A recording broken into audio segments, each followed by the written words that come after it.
Elise Avignon, right? Call your husband to get his private plane to save us before the earthquake. My eyes flew open in shock at the impatient prodding beside me. Josie, my mother-in-law, was gripping the hem of my top. She had been startled by the fleeing tourists all around us. Elise, it's all my fault. I shouldn't have brought you to this pointless auction. There aren't many seats on the rescue planes. Let's give others our spots and wait for Lucas to come get us. The sight of Josie forcing herself to keep her cool and comfort me nearly got me crying. Josie, Lucas is celebrating Shevonne's birthday. If we ask him to come here, I'm sure he'll think I'm tricking him to gain his favor. The smile on Josie's face turned rigid. Even the tourists who had been shoving and pushing their way onto the planes looked over at me, oddly in sync. Everyone knew that the president of the Devine group, Lucas Devine, did not love his wife. His heart belonged to Shevonne Cobb. Faced with the rumors, Lucas had forced me to make statements to clarify the issue many times. I had to say that I am Shevonne's friend to preserve her good name.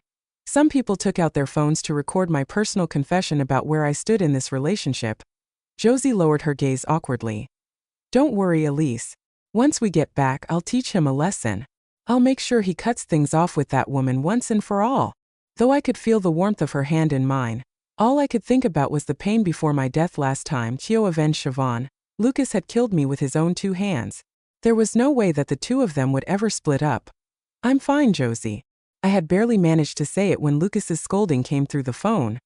What are you playing at, Elise? I only asked you to accompany my mother to an auction. How have you managed to make it into an excuse as well? An earthquake. There's no such thing happening. Do you have people spying on me? There's no way you could have chosen this exact moment to call if you did not. You're ruining my outing with Shevonne. Josie's expression filled with shock. She yelled into the phone. Have you gone mad, Lucas? Why would Elise lie to you about such an important thing? Lucas let out a tired sigh. Why are you going along with Elise's tricks, Mom?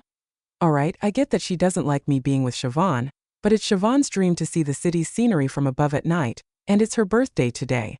I can't disappoint her. After saying that, Lucas hung up. Josie clutched her chest and fainted before she could chastise Lucas for being a bad SON. By that point, the first group of people had been evacuated. The other rescue team came over to us as well. Ms. Avignon, I'm sorry. Your family arrived by a private plane. Our rescue team was not informed about your presence, so we did not leave you seats on the plane. At the moment, there is only 1 seat left. If Mr. Devine really isn't coming to get you, only one of you can. Before the woman could finish speaking, I had already made my decision. My mother-in-law is unwell. Take her with you. At that moment, Josie gathered herself while being treated. She suddenly grabbed the hem of my top and insisted that she would not board the plane. I can't leave, Elise. If I hadn't forced you to marry Lucas, we wouldn't be stuck here today. I'm getting up there in age and I won't live much longer. I can't let you sacrifice yourself for me. The warning siren for the earthquake rang out again. As the rescue team hurried us, I clenched my teeth and pried Josie's fingers off me one by one.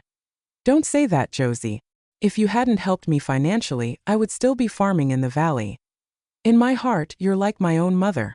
The wrongs Lucas committed have nothing to do with you. Go. Everyone's waiting for you.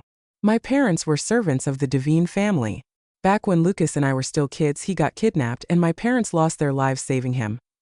Ever since then, Josie had taken me in and treated me as her own daughter.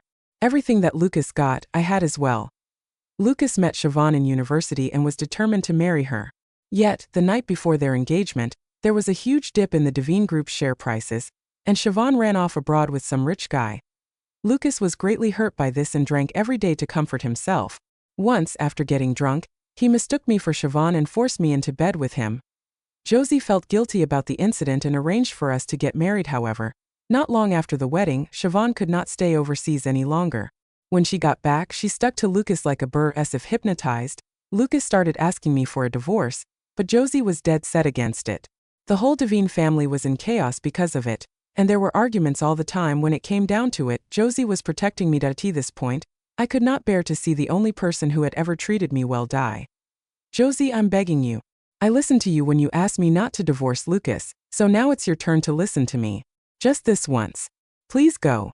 Josie's eyes were red-rimmed, and tears dripped on the back of my hand. A member of the rescue team glanced at his watch and rushed us again. I gritted my teeth and forcefully pushed Josie onto the plane. You must wait here, Elise. I'll contact Lucas and get him to save you. The door to the plane closed with those words. The plane carrying those who could go home started to taxi down the runway to the plane window. Josie was sobbing and hitting the glass with all her might. However, there was too much noise around, so I could not tell what she was saying. All I knew was how intense the earthquake was going to be. It would cause great damage. There was no way I was going to escape. The people who had not been able to board the plane gathered around me. Their gazes burned as they stared at me. Ms. Avignon, you're Lucas Devine's wife. There's no way he'll leave you to die in this earthquake. We're begging you. Please call him and ask him to save us. If you can't, give us his number. We can ask him ourselves. Mr. Devine is a philanthropist and a kind businessman. No matter how much he dotes on his mistress, there's no way he'll stand by and watch you and us die. The earthquake warning on everyone's phones let out a sharp noise. The kids in the group started to cry, and a pregnant woman gripped my shoulder while begging me to save them. That I clenched my teeth and unlocked my phone. Before I could click on Lucas's private number, a news headline popped out. To win lovers' favor, Devine Group's president pilots a helicopter to scatter cash in the air. In the accompanying photo, Lucas was piloting a helicopter as Shevonne was halfway out the door scattering bills in the air. At the tail of the helicopter hung a banner that read, Lucas Devine wishes Shevonne Cobb a happy birthday.